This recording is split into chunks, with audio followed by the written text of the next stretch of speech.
warahmatullahi wabarakatuh. Selamat pagi anak-anak. Pagi Bu. Apa kabar hari ini? Alhamdulillah baik. Ya alhamdulillah kita masih diberi kesempatan untuk bertatap muka dan menimba ilmu pada hari ini ya. Sebelum kita mulai pembelajaran, alangkah baiknya kita berdoa dulu. Berdoa mulai.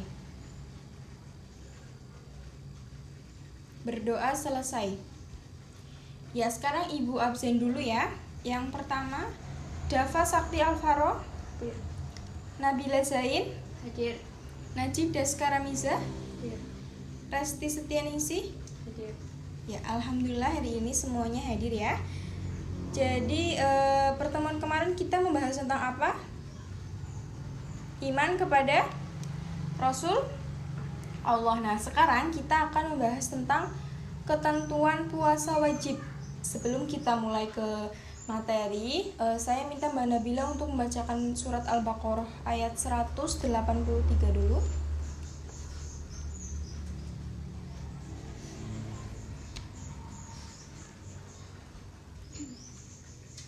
A'udzubillahi minasyaitonirrajim. Bismillahirrahmanirrahim. Ya ayyuhalladzina amanu kutiba alaikumusyiyamu kama kutiba alal ladzina min qablikum la'allakum tattaqun. Artinya, Wahai orang-orang yang beriman, diwajibkan atas kamu berpuasa sebagaimana diwajibkan atas orang sebelum kamu agar kamu bertakwa. ya, ayat tersebut berarti memerintahkan kita untuk apa? Berpuasa. Ya, untuk berpuasa. Nah, puasa itu apa sih? Mbak Nabila tahu puasa itu apa? Nahan. Ya, puasa itu berasal dari kata soma yang artinya menahan diri. Menahan diri dari apa? Segala sesuatu yang membatalkan puasa, seperti makan, minum, bicara yang tidak bermanfaat. Nah, sedangkan menurut istilah, puasa itu menahan diri dari segala sesuatu yang membatalkannya, mulai dari terbit fajar hingga terbenamnya matahari dengan niat dan beberapa syarat tertentu. Hal ini dijelaskan dalam Al-Baqarah ayat 187 yang artinya makan dan minumlah hingga jelas bagimu perbedaan antara benang putih dan benang hitam, yaitu fajar. Nah, oke, selanjutnya kita akan membahas tentang puasa wajib. Puasa wajib itu apa? Puasa yang harus dilakukan oleh setiap umat Islam yang sudah baligh dan apabila ditinggalkan akan mendapat dosa. Puasa wajib itu ada 4. Yang pertama, puasa Ramadan. Puasa Ramadan itu berarti puasa yang dilaksanakan setiap 1 tahun sekali ya, pada bulan Ramadan. Puasa ini itu mulai diperintahkan pada tahun kedua Hijriah setelah Nabi Muhammad SAW hijrah ke Madinah. Hukumnya apa puasa Ramadan? Fardu ain. Ya, oleh karena itu kita nggak boleh sekali-kali meninggalkan. Kalaupun yang perempuan meninggalkan itu harus diganti ya, harus diqodho pada hari-hari besoknya sebelum datangnya bulan Ramadan lagi. Nah, ada beberapa ketentuan dalam berpuasa. Yang pertama, syarat wajib berpuasa. Orang Islam berkewajiban untuk melaksanakan puasa apabila memenuhi 3 syarat. Yang pertama, berakal. Yang kedua, baligh. Yang ketiga, mampu berpuasa. Maksudnya berakal itu apa?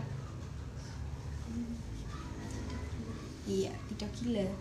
Orang yang masih bisa berpikir jernih ya. Yang kedua, baligh. Baligh itu apa?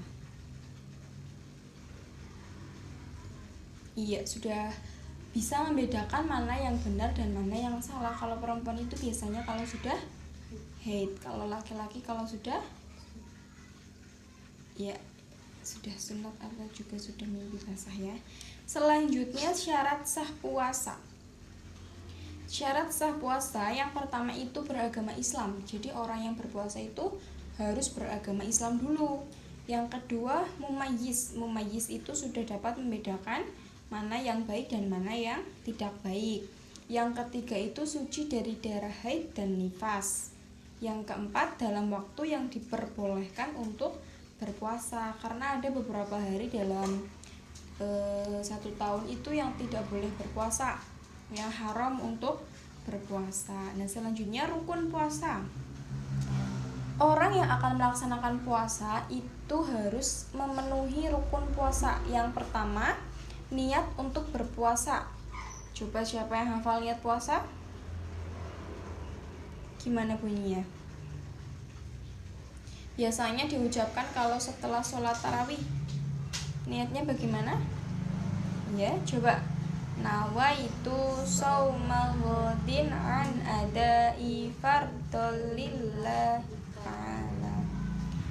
Iya, artinya saya berniat puasa Ramadan esok hari untuk menjalankan kewajiban di bulan Ramadan tahun ini karena mentaati perintah Allah Ta'ala.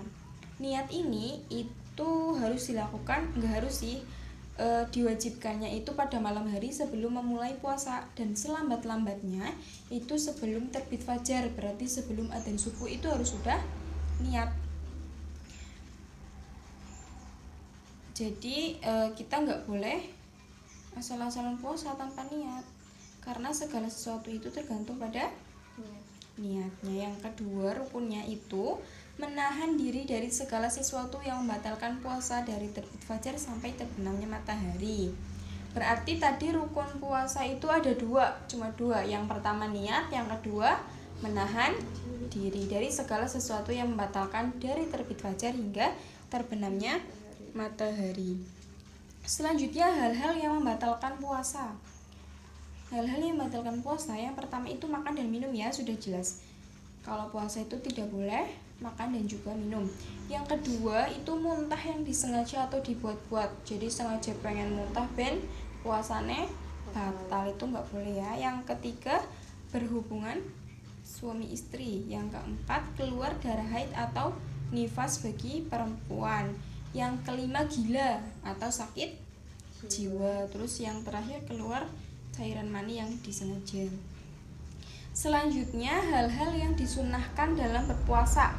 Yang pertama, kita berdoa ketika berpuasa itu sangat disunahkan ya. Malah lebih di mujarab doanya kalau kita berpuasa.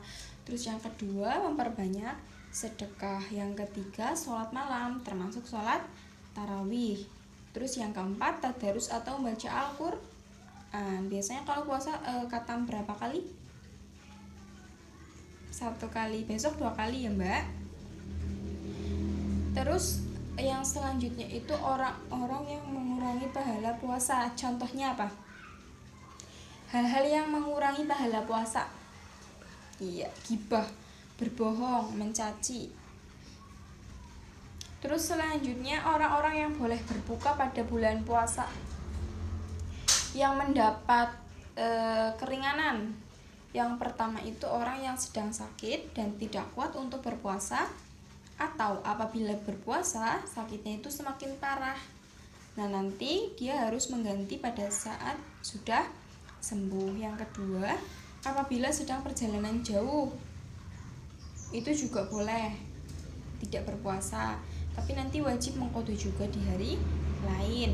Yang ketiga, orang tua yang sudah lemah sehingga tidak kuat lagi untuk berpuasa.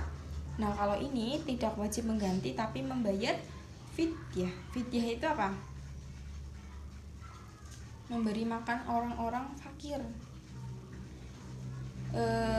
Takarannya itu bersedekah tiap hari 3/4 liter beras. Terus yang keempat, orang yang sedang hamil dan menyusui anak. Ini juga boleh tidak berpuasa dulu, tapi nanti wajib mengqadha. Selanjutnya puasa nazar. Puasa nazar itu apa? Puasa yang dilakukan karena membuat nazar atau janji kebaikan. Puasa ini wajib dilaksanakan. Contohnya apa puasa nazar?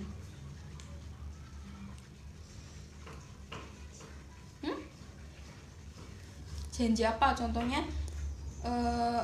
Mbak Nabila ingin nanti lulus masuk ke perguruan tinggi ini.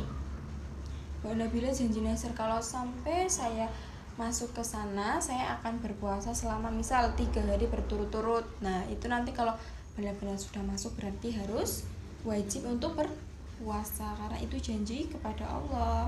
Terus selanjutnya puasa qadha. Puasa qadha itu puasa yang kita niatkan untuk mengganti kewajiban yang sudah lewat waktunya. Contohnya kalau perempuan itu iya, kalau saat haid itu hukumnya wajib maqdho ya. Selanjutnya puasa kifarat. Puasa kifarat itu puasa yang wajib dikerjakan karena melanggar aturan yang ditentukan. Contohnya itu apa? Contohnya apa? Yang pertama itu tidak mampu memenuhi nazar. Misal sudah membuat nazar tapi tidak mampu melakukan. Contohnya gini, ketika seseorang sedang sakit kemudian berjanji kalau saya sembuh saya akan melaksanakan umroh. Nah tapi ketika sembuh dia tidak melaksanakan janji tersebut, maka dia wajib mengganti dengan puasa kifarat atau puasa denda. Kemudian yang kedua, berkumpul dengan istri pada siang hari di bulan Ramadan. Karena puasa itu untuk menahan diri dari hawa nafsu. Kalau sampai ada yang melakukan pada siang hari, itu harus melaksanakan puasa kifarat selama 2 bulan berturut-turut. Makanya nggak boleh ya. Terus yang ketiga, membunuh secara tidak sengaja. Membunuh itu merupakan perbuatan yang keji dan dilarang dan termasuk dosa besar.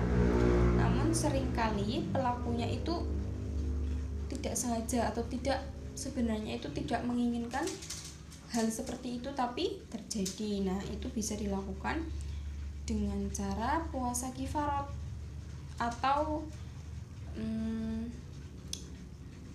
memerdekakan hamba sahaya. Maksudnya itu memberi makan orang fakir atau membayar fidyah. Nah selanjutnya itu melakukan zihar kepada istri. Zihar itu apa? Menyamakan istrinya dengan ibunya. Itu tidak boleh. Itu juga harus melakukan puasa kifarat. Yang selanjutnya itu mencukur rambut ketika ihram. Itu hal-hal yang tidak boleh dilakukan saat haji atau umroh ya. Itu harus melakukan puasa kifarat. Yang keenam, berburu ketika ihram.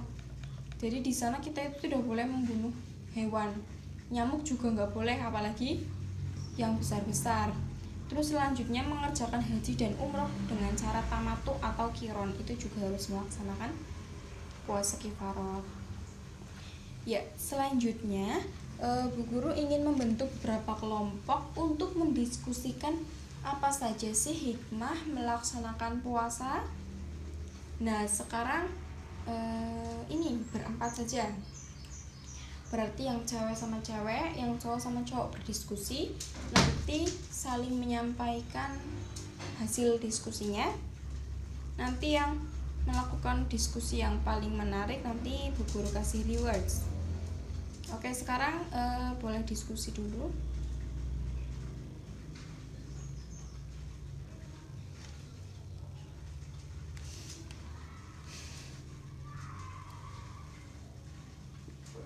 Ya, sudah cukup ya diskusinya ya. Sekarang coba dari kelompoknya Mbak Nabila memaparkan hasil diskusinya bersama teman-teman.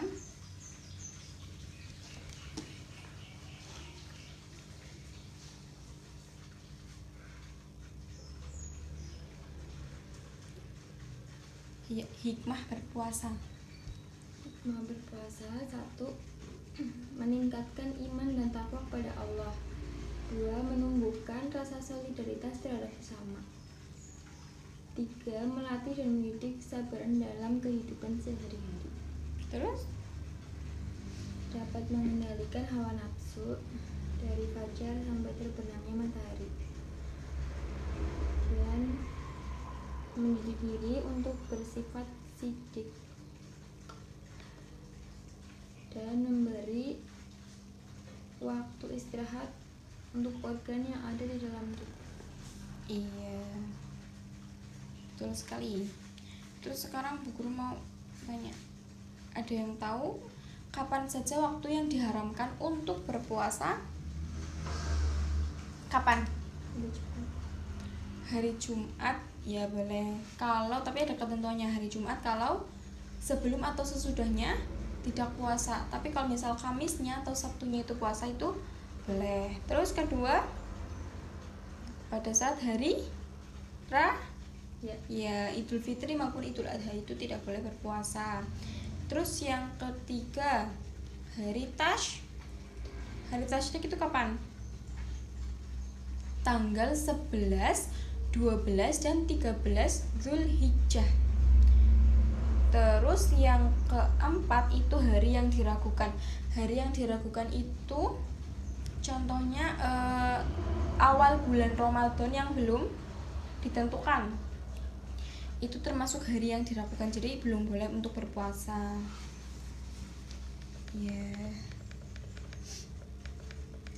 Oke, setelah tadi diskusi dan memaparkan yang paling terbaik ya kelompoknya Mbak Nabila ya. Ini Bu Guru kasih reward. Ya, sama-sama. Jadi pertemuan kita kali ini sudah sampai di sini. Mohon maaf apabila ada kekurangan atau ada salah kata. Sebelum Bu Guru tutup, kita berdoa terlebih dahulu. Berdoa selesai. Wassalamualaikum warahmatullahi wabarakatuh. Waalaikumsalam warahmatullahi